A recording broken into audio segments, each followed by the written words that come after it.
Hello everyone, আমি মোহাম্মদ ফারহান হোসেন। তো আজকের এই ভিডিও লেকচারে আমরা সিএসএমএ সিডি নিয়ে আলোচনা করব। সিএসএমএ সিডি হচ্ছে কি কলিউশন ডিটেকশন, ঠিক আছে। সো কলিউশন ডিটেকশন এটা আসলে কোথায় ইউজ হয়?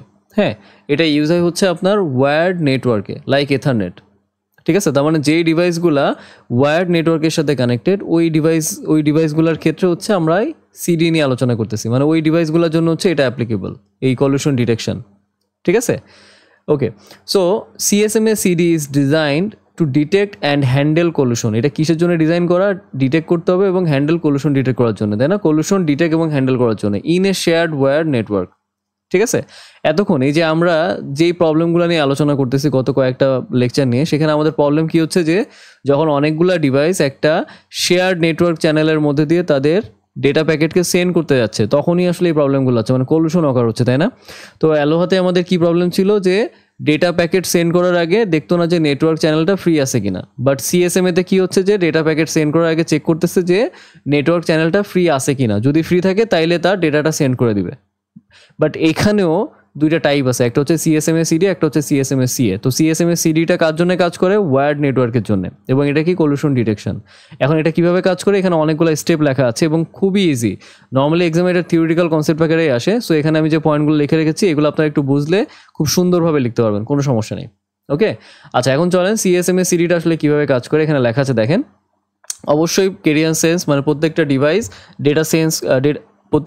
ডেটা সেন্ড করার আগে সেন্স করে নিবে যে ওই নেটওয়ার্ক চ্যানেলটা ফ্রি আছে কিনা। এটা এখানে বলছে the device listen to the network to check if the channel is free, ঠিক আছে। তার মানে আগে ডিভাইসটা কি করবে? সেন্স করে নিবে যে চ্যানেলটা ফ্রি আছে কিনা। If the channel is free, যদি চ্যানেল ফ্রি থাকে তাইলে ডিভাইস সেন্ডস দ্য ডেটা, তার মানে ডিভাইসটা ডেটা সেন্ড করে দিবে বা সেন্ডার ডেটা সেন্ড করে দিবে বা ডেটা প্যাকেট সেন্ড করে দিবে। আচ্ছা, এখন আসি কলিউশন ডিটেকশন। তো আমি গত ভিডিও লেকচারে কি বলেছিলাম যে ধরেন একটা ওয়্যারের সঙ্গে মাল্টিপল ডিভাইস কানেক্টেড, ধরেন D1, এটাকে দিলাম হচ্ছে D2, এটাকে দিলাম হচ্ছে D3। এখন এমন হলো যে D1 সেন্স করলো যে নেটওয়ার্ক চ্যানেল ফ্রি, আবার D3 at the same time D3ও সেন্স করে দেখলো যে নেটওয়ার্ক চ্যানেল ফ্রি। কারণ দেখেন প্রত্যেকটা ডিভাইস তার ডেটা প্যাকেটকে সেন্ড করার আগে দেখে না যে বাকি ডিভাইসগুলোর কী অবস্থা, ও নিজেরটা নিজে চিন্তা করে, তাই না? তো সেই ক্ষেত্রে যদি D1 সেন্স করে দেখে যে না আমার এই নেটওয়ার্ক চ্যানেলটা তো ফ্রি, তাহলে ও কি ডেটা প্যাকেট সেন্ড করে দিবে।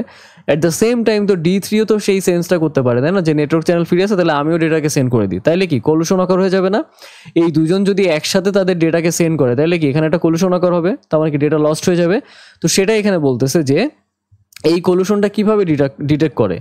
তো if two device send data at the same time, এই যে দুইটা ডিভাইস যদি একই সময় ডেটা পাঠাতে চায়, এ কলিউশন অকার্স, ঠিক আছে। করাপ্টিং দ্য ডেটা, কলিউশন অকার হবে, ডেটা করাপ্ট হয়ে যাবে।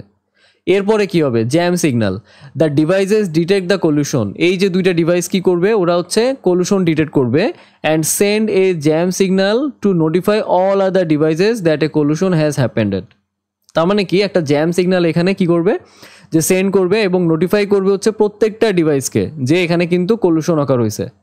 এতে কি হবে? যে বোঝা যাচ্ছে যে নেটওয়ার্ক চ্যানেল কিন্তু কলিউশন অকার হয়ে গেছে, তাই না, এই সিগন্যালের মাধ্যমে।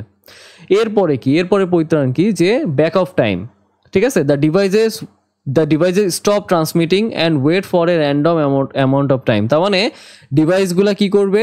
ডেটা ট্রান্সমিট করা বা ডেটা প্যাকেট ট্রান্সমিট করা স্টপ করে দিবে এবং তারা ওয়েট করবে হচ্ছে একটা র্যান্ডম অ্যামাউন্ট অফ টাইম। তারা সবাই একটা র্যান্ডম অ্যামাউন্ট অফ টাইম পর্যন্ত ওয়েট করবে বিফোর ট্রাইং অ্যাগেইন, ঠিক আছে। আবার সেন্ড করার আগে তারা একটা র্যান্ডম টাইম পর্যন্ত ওয়েট করবে, এরপরে তারা আবার ডেটাগুলোকে সেন্ড করবে, ঠিক আছে। সো এটাই হচ্ছে আপনার কলিউশন ডিটেকশনের ক্ষেত্রে, যে যদি কলিউশন ডিটেকশন হয় তাহলে একটা জ্যাম সিগন্যাল পাঠাবে, ঠিক আছে, এবং প্রত্যেকটা ডিভাইসকে নোটিফাই করবে যে এখানে কিন্তু কলিউশন হয়েছে।